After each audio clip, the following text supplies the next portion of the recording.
રાજકોટ આરોગ્ય વિભાગની દરોડાની કાર્યવાહી યથાવત છે। મવડી વિસ્તારની જાણીતી હોટલની અંદર દરોડા પાડવામાં આવ્યા। ચાઇનીઝ તેમજ પંજાબી બનાવતી હોટલમાં ચેકિંગ કરવામાં આવ્યું। બાલાજી હોટલમાં આરોગ્ય વિભાગે સપાટો બોલાવ્યો છે। હોટલમાંથી તપાસ દરમિયાન અનેક વાસી ખોરાકનો જથ્થો મળી આવ્યો છે। આરોગ્ય વિભાગ દ્વારા હોટલ સીલ કરવાની તજવીજ હાથ ધરવામાં આવી છે। મહાનગરપાલિકાના ફૂડ વિભાગ દ્વારા સતત સઘન ચેકિંગ કરવામાં આવ્યું છે। તમે ચાઇનીઝ કે પંજાબી ખાવ છો તો ચેતી જજો, કારણ કે રાજકોટ મહાનગરપાલિકાએ હવે લોકોના આરોગ્યની ચિંતા કરવાનું શરૂ કર્યું છે। કારણ કે નામાંકિત અને જે નાની હોટલો છે ત્યાં પણ ચેકિંગ હાથ ધર્યું છે। ચોથા દિવસે સતત આ કામગીરી છે। હું હવે દ્રશ્યો બતાવીશ। આ બાલાજી ચાઇનીઝ પંજાબી છે કે જ્યાં દરોડા પાડવામાં આવ્યા છે। હવે પહેલા વાત કરશું ચાઇનીઝની, જે ચાઇનીઝ નૂડલ્સ ખાતા હોય છે।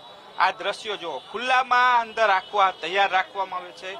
કેબિનની અંદર નીચે આ લોખંડ છે, જો પતરું લાગે ને તો આપણે ધનુરના ઇન્જેક્શન લેવા પડે છે। તો આમાં તો કાટની ઉપર જ આ રાખ્યું છે।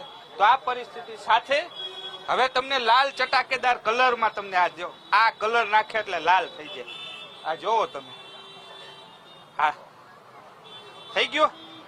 આ તમને મસ્ત કલર મજાનું નાખી દે એટલે તમને લાલ એકદમ મસ્ત છે। ઓ ભાઈ, આ તો જમાવટ વાળું હશે ચાઇનીઝ। હકીકતમાં કલર નાખે છે, કલર ખાવા લાયક છે કે નહીં કોને ખબર છે। આ સૌથી મોટા સવાલ। આ બીજો કલર, આ ગ્રીન કલર લ્યો। તમને જેવા મસા એમ કે સાદું આ ગ્રીન ને લાલ બધા જ કલર થી આ કલર નાખી અને આ વસ્તુઓ તૈયાર થતી હોય છે। એટલે હવે અંદર જઈએ કે તમને કેવા કલરના ચાઇનીઝ કે પંજાબી ખાવા છે એ પ્રકારે તમને તૈયાર કરી દેવામાં આવતા હોય છે। હવે આપણે આગળ જઈએ કે તેમનું શું કેવું છે। આ બનેલી જો આ શું છે, મંચુરિયનમાં લાલ કરવી છે તો લાલ કલર આપણે દેખાડ્યો એટલે લાલ નાખે એટલે મસ્ત લાલ થઈ જાય। આ તમામ વસ્તુમાં આ જ પરિસ્થિતિ છે। આ સડેલા શાકભાજીનો ઉપયોગ થાય, કોને ખબર કે અંદર શું આવતું હશે। ઈયળો છે, આ જો અધિકારી છે આપણે તેમની સાહેબ અહીંયા આવ્યા શું શું જોવા મળ્યું, ખાસ તો આમાં કલરનો પણ ઉપયોગ થતો હતો। આ જો કે અત્યારે અમે જે આવ્યા છીએ, જે Balaji Chinese Punjabi fast food parlour છે, આજે જગ્યાએ અમે સવારના આવ્યાથી જ અમને સ્પષ્ટપણે કે જે મંચુરિયન જે પતરા ઉપર પાથરેલા છે બનાવીને, આજે બેટર બનાવેલું હતું એમને મંચુરિયન માટેનું, એ પણ એક્સપાયરી થયેલ મેંદામાંથી જોવા મળ્યું। એ ઉપરાંત અમે અંદર શાકભાજી જોયું તો શાકભાજી સડેલા જોવા મળ્યા। ઉપરાંત એમના ફ્રીજમાંથી જોયું તો એ પણ વાસી જથ્થો એટલો મળ્યો। હવે ઉપર દાજિયા તેલની અંદર તળાતું હતું, હજી એ લોકોએ ઉપયોગ નથી કર્યો, પણ હજી બહાર અમને શંકા છે કે આજીનો મોટોના જથ્થો મળ્યો છે અને પ્રતિબંધિત કલરનો પણ જથ્થો મળ્યો છે। ઘણી બધી વસ્તુઓ હવે જે આ વસ્તુ પ્રમાણે અનહાઇજીન પ્રેક્ટિસ શરૂઆતથી અંત સુધી એમને જોવા મળી છે।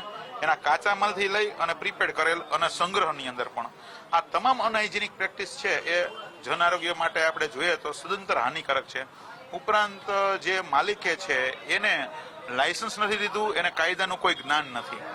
આ કાયદાનું ભાન આવા લોકોને થાય એના માટે અમે આ તમામ 115 કિલો જેટલો જથ્થો અત્યારે નાશ કરવા જઈ રહ્યા છીએ। વેપારીને નોટિસ પણ આપશું અને વિશેષની અંદર 10,000 રૂપિયાનો દંડ કરીશું અને પેઢીને સીલ કરવા જઈ રહ્યા છીએ। તો આ પેઢી છે તે સીલ થઈ રહી છે, કારણ કે આ વસ્તુ જે એક્સપાયરી થઈ ગઈ છે તે વસ્તુ વાપરવામાં આવતી હતી, એટલે કહી શકાય કે ઘણો બધો સવાલ છે। બીજું આ તમે જોવો, આ વસ્તુઓ તમને આરોગવામાં આવતી બધું વાસી ખોરાક છે તે અહીં રાખવામાં આવ્યું હતું।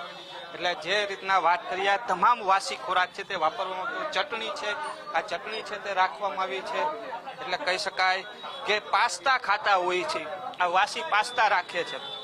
એટલે જે રીતના વાસી ખોરાક છે તે મૂકવામાં આવતો હતો, એટલે હાલ આ હોટલ છે તે સીલ કરવાની કાર્યવાહી છે તે કોર્પોરેશન દ્વારા શરૂ કરવામાં આવી છે। કેમેરા પર્સન અભય ત્રિવેદી સાથે રાહિલ લાખાણી, ગુજરાત ફર્સ્ટ, રાજકોટ।